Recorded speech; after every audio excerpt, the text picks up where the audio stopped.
Tudo começa lá no nosso amigo Markowitz, em 1952. Lá em 1952, o Markowitz fez uma tese de doutorado chamada Seleção de Portfólio. E basicamente essa tese ela foi fantástica porque ela originou a ciência financeira, né? As finanças aí. A partir dela, a gente tem a teoria moderna do portfólio, e que foi a base para a construção de toda a estrutura sistemática de montagem de portfólio, de construção de portfólio. E a base dessa tese de doutorado do Markowitz foi a correlação.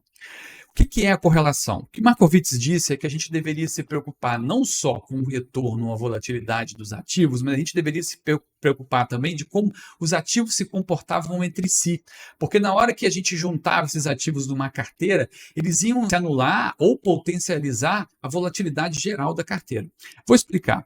Vamos dar uma olhada aqui. Imagina que a gente tem um ativo, que isso aqui é o eixo de retorno, e aí ele se comporta mais ou menos assim, subiu, desceu, subiu, desceu, subiu, desceu, subiu. Esse aqui é o A. Tá? Agora vamos supor que a gente tem um outro ativo, o ativo B. O ativo B faz isso aqui.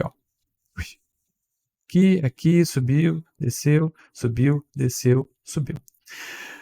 O que acontece? Quando esses dois ativos eles estão na mesma carteira, eles vão anular essa volatilidade, que pode ter subido 1%, e o A e o B caiu 1%, elas vão se anular. Então, no final, os pontos de rentabilidade eles vão sempre ficar na meiuca aqui, porque uma vai anular a outra. Eu estou considerando aqui uma correlação perfeita negativa, ou seja, quando o A sobe 1%, o B necessariamente cai 1% em relação à sua média. E aí você teria uma constante de retorno no seu portfólio aqui. Essa é a correlação. Eu estou extrapolando, não existe um ativo que tenha uma correlação perfeita com o outro, a não ser que se você fizesse, você vendesse esse portfólio, né, fizesse uma operação de short, mas aí é mais complexo, a gente vai falar isso para o futuro, mas no geral não existe um ativo em que você tenha essa correlação perfeita, tanto negativa quanto positiva. A positiva é quando um sobe 1%, o outro também sobe 1%. Muito bem, o que o Markowitz descobriu é que quando você leva em consideração essa correlação, você tem essa anulação de volatilidade e você consegue trazer mais eficiência para a sua carteira de forma geral. Então, se você pega ativos que têm baixa correlação entre si, você consegue misturar essa carteira, trazer ela numa fronteira eficiente, e aí a gente está falando, imagina que tivesse várias combinações aqui possíveis de portfólio, você está conseguindo ver, então beleza. E aí, lá no limiar dessa quantidade gigante, por exemplo, de combinações do portfólio A mais B, nós estamos falando aí do portfólio da composição dos dois, você teria uma fronteira lá no alto em que você teria o melhor retorno para o menor risco possível. E essa combinação desses portfólios, você encontraria os portfólios mais eficientes. Por quê?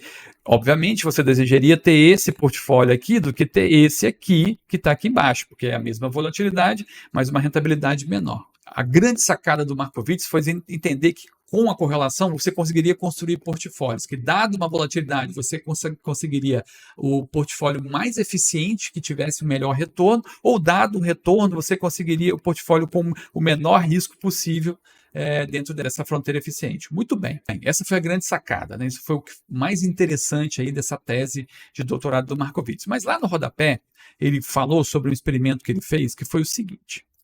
Ele começou a pegar um monte de ativos aqui, A, B, C, D, E, F, e começou a juntar dentro da carteira, né? Vamos supor que aqui sejam todas as ações americanas, tá? Juntou todas essas ações, botou lá, sei lá, acho que, se eu não me engano, o último número de ações americanas era 5.300, era um negócio assim, de ações americanas, colocou todas lá.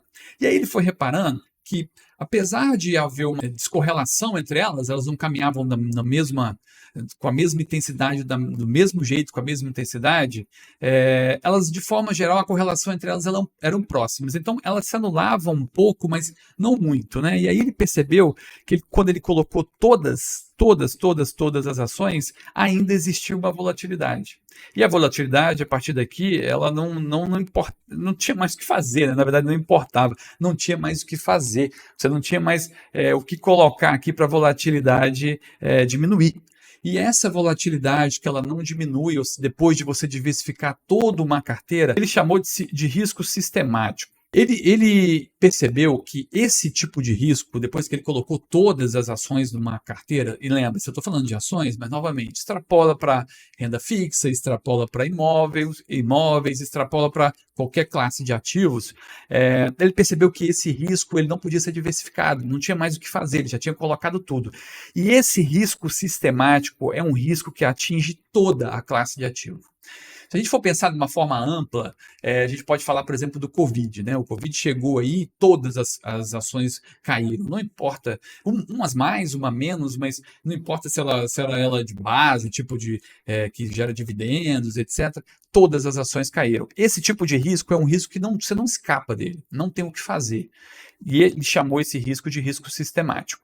A gente poderia pensar também, quando a gente está falando de ações territoriais, então, geograficamente localizadas ali, por exemplo, a gente pode falar nos Estados Unidos, se acontecesse, sei lá, uma recessão americana, e que as ações americanas iam caindo, teoricamente, isso não ia esbarrar, não ia esbarrar no mundo, porque é um problema dos Estados Unidos. Mas como o mercado de capitais dos Estados Unidos é quase 60% do mercado mundial, vai cair para todo mundo, né? Mas, por exemplo, aqui no Brasil, né? Se o Brasil se der mal, e aí teve algum problema econômico, político, etc., não vai acontecer nada com o mundo, né? Só nós vamos sofrer aqui. É um risco sistemático brasileiro, posso dizer assim.